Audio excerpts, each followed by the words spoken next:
Hello everyone. Today we are going to talk about a very pertinent social issue, that is child sexual abuse. Child sexual abuse or abuse of children is a difficult topic for everyone to talk about. When we see news of child sexual abuse in media, we think that this is a very rare event, it is happening somewhere or at some point of time. Therefore, all of us or maybe some of us would be having very less amount of understanding about this issue or how to deal with it. We also do not know about how to prepare our own children, which is not discussed at all in homes or in schools, and we don't have any practice of sexual education as well. As reported by National Crime Records Bureau (NCRB), the total number of child pornography, rape and gang rape complaints lodged in National Cybercrime Reporting Portal from March to September 2020 is 13,244. That itself is a huge number. In today's session, we will be dealing with the definition, types, forms, physical and behavioral indicators and prevention strategies of child sexual abuse. Let's start discussing with what is a child or who is a child. Childhood is the age length extending from birth to pre-adulthood. The Indian Penal Code (IPC) clearly expresses that a child is any individual who is under 18 years of age. When we examine what child sexual abuse is, we can see that child abuse refers to any intentional harm or threat of harm inflicted upon a child by an older person. It is not only physical violence directed at a child, but it could be any form of maltreatment by an adult which is violent or threatening for the child. This includes even neglect towards the child. There are different forms of child sexual abuse. Let's think about what are these. The first one is called emotional or verbal abuse. It can take very different forms. It includes name calling or even saying hateful things. It can include constant comparisons between siblings that often happens in all of our homes, or calling a child bad words or abusive words like stupid, fat or ugly or even a loser. It can be mocking or holding a child up to shame, embarrassing her in front of her friends or even strangers. It can also include abandonment or threat of abandonment of the child. Let's look at the next form of abuse, that is physical abuse. It is the inflicting of physical injury upon a child. This may include burning, hitting, punching, shaking, kicking, beating or otherwise harming a child. The parent or caretaker may not have intended to hurt the child at all. It may, however, be the result of over discipline or physical punishment that is inappropriate to the child's age. The next form of abuse is neglect. Child neglect is deficit in meeting a child's basic needs, which includes the failure to provide adequate supervision, health care, clothing or housing, as well as physical, emotional, social, educational and safety needs. Then comes the next form, that is child labor. It refers to the exploitation of children through any kind of occupation that deprives childhood of children, interferes with their ability to attend regular school and harms them mentally, physically, socially and even morally.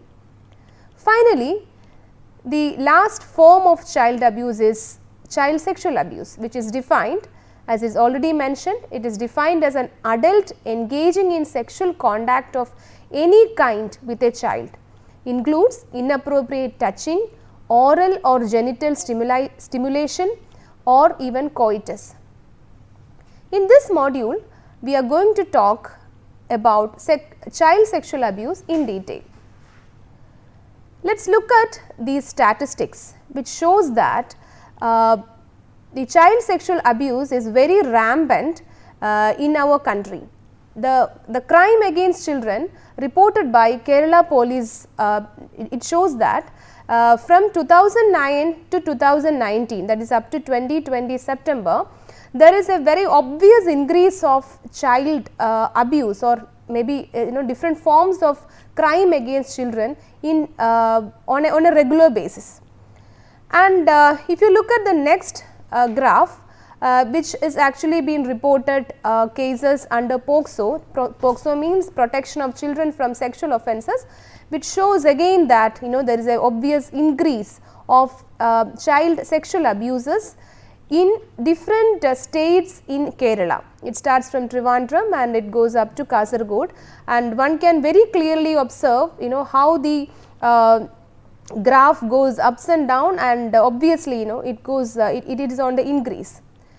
Now let us see what is exactly child sexual abuse. Child sexual abuse occurs when a person uses or attempts to use a child for sexual gratification.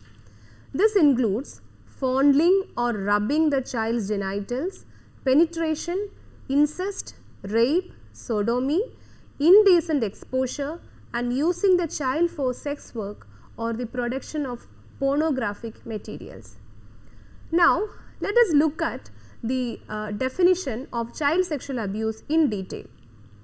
What is fondling? Fondling includes touching sexual parts of the body such as breasts, genitals or buttocks. This may include an adult having a child touch the sexual parts of the body. Sexual contact includes rape, sodomy, incest, sexual penetration, etc. And sexual harassment includes intimidating or pressuring a child for sexual activities. What is exposure and voyeurism? These include someone exposing himself to a child or exposing the genitals of a child for the adult's sexual gratification. It is very important to understand who begins this crime. Who intrudes the private parts of our children? Are these perpetrators known to us? Perpetrator refers to any person who commits a sexual assault. It is a common misconception that a stranger is an adult who abuses children. Children often have to accept abuse from those they know. In reality, the relatives, neighbors, parents or parents' friends. Statistics say that about 90% of children who are victims of sexual abuse know their abuser or perpetrator personally. Maybe they could be male or female parents, neighbor, uncle, the teacher at school, the tuition teacher or a religious person at their religious institution, or a classmate's relative will always be the ones who are close to the child's family. Only 10% of children who are sexually abused are abused by a stranger.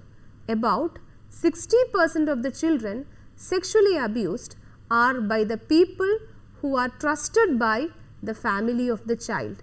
Therefore, these strangers or perpetrators can always get in to the houses of or maybe the personal places of the children and thereby getting access for the children to get abused. We have seen the importance of child sexual abuse, the statistics, different forms of child sexual abuse, and even who is a perpetrator.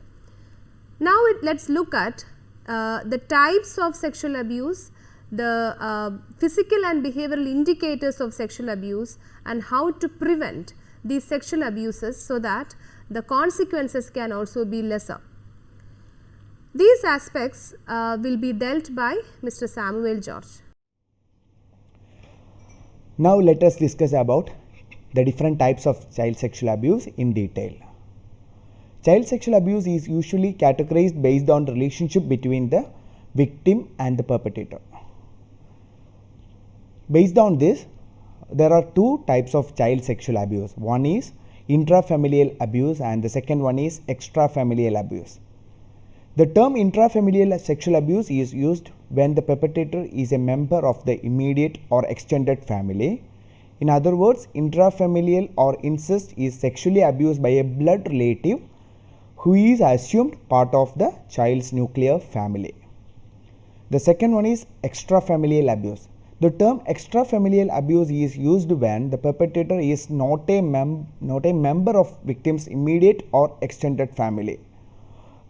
In other words, extrafamilial sexual abuse includes assault by an acquaintance, that is a person from the victim's network or social and other contacts such as teacher, caregiver, family friend or neighbor, and assault by a stranger. Now let's talk about the physical and behavioral indicators of child sexual abuse. The possible physical indicators are: the child has pain or bleeding in anal or genital area with redness or swelling. The child displays age inappropriate play with toys, self or others. The child has inappropriate knowledge about sex. The child reports sexual abuse. Money or gifts seen with a child, bloody stained underwear, pain, bleeding in private areas, pregnancy, sexually transmitted diseases, ongoing difficulty sitting or walking, repeated yeast or urinary infections, repressing to younger behavior, anger outbursts towards self or toys.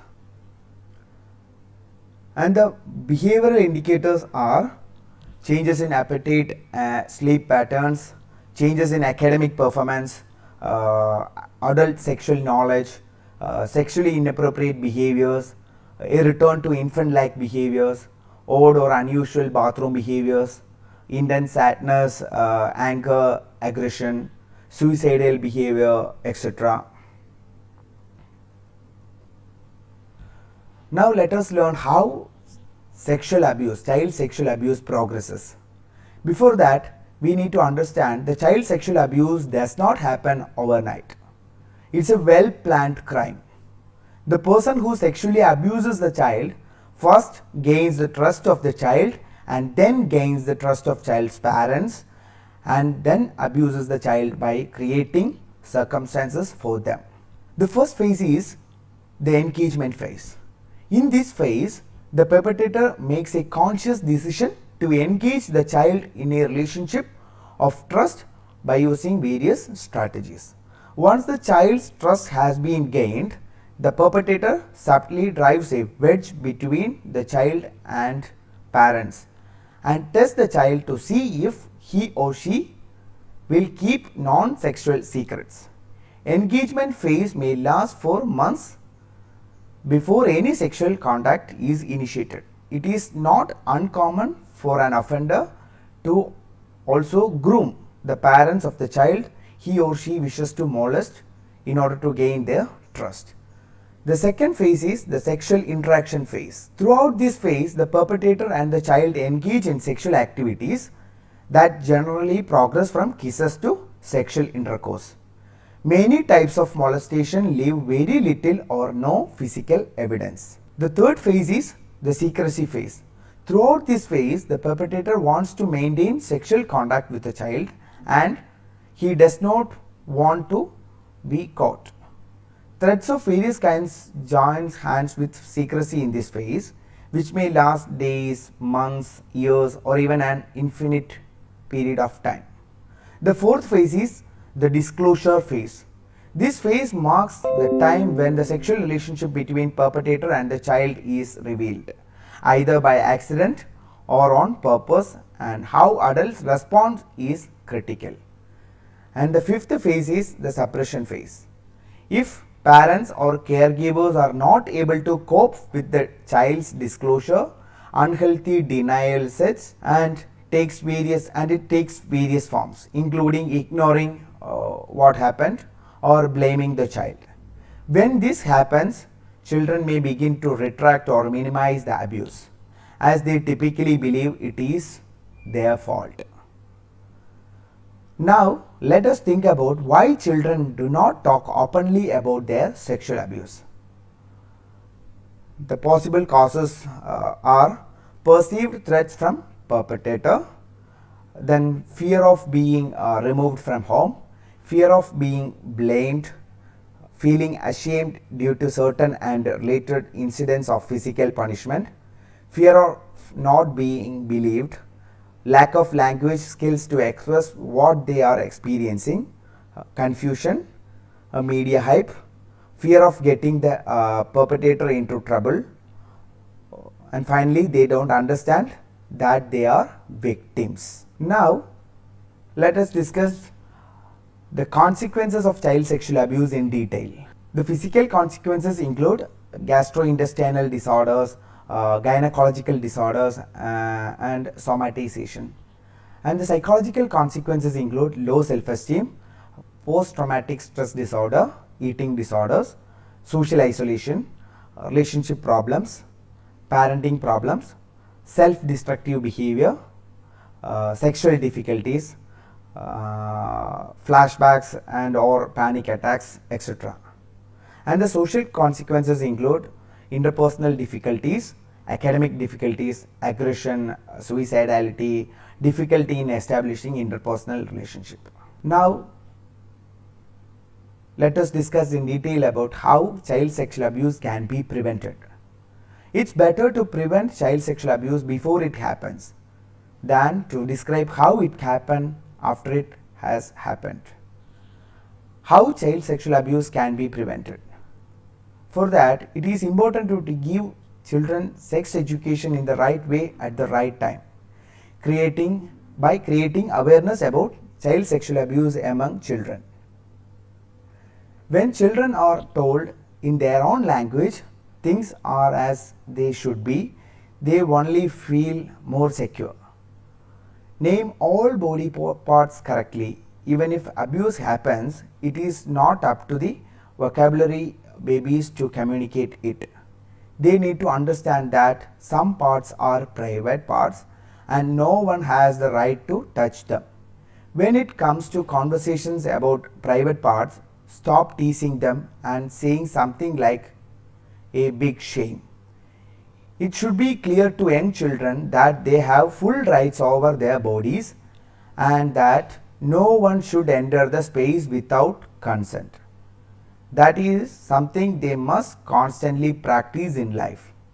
Teach children if someone touches them unnecessarily, tell them no and tell a trusted adult about it or call Childline 1098 for help. The next method is creating awareness about child sexual abuse among parents and teachers. And finally, we need to create community level awareness about child sexual abuse. Now, we are moving to how to report child sexual abuse. If you see a child in distress or in such situation, call the nearest police station or Childline on 1098. Childline is a free 24-hour emergency phone service for children in need of care and protection. Now let us learn about the legal aspects of child sexual abuse.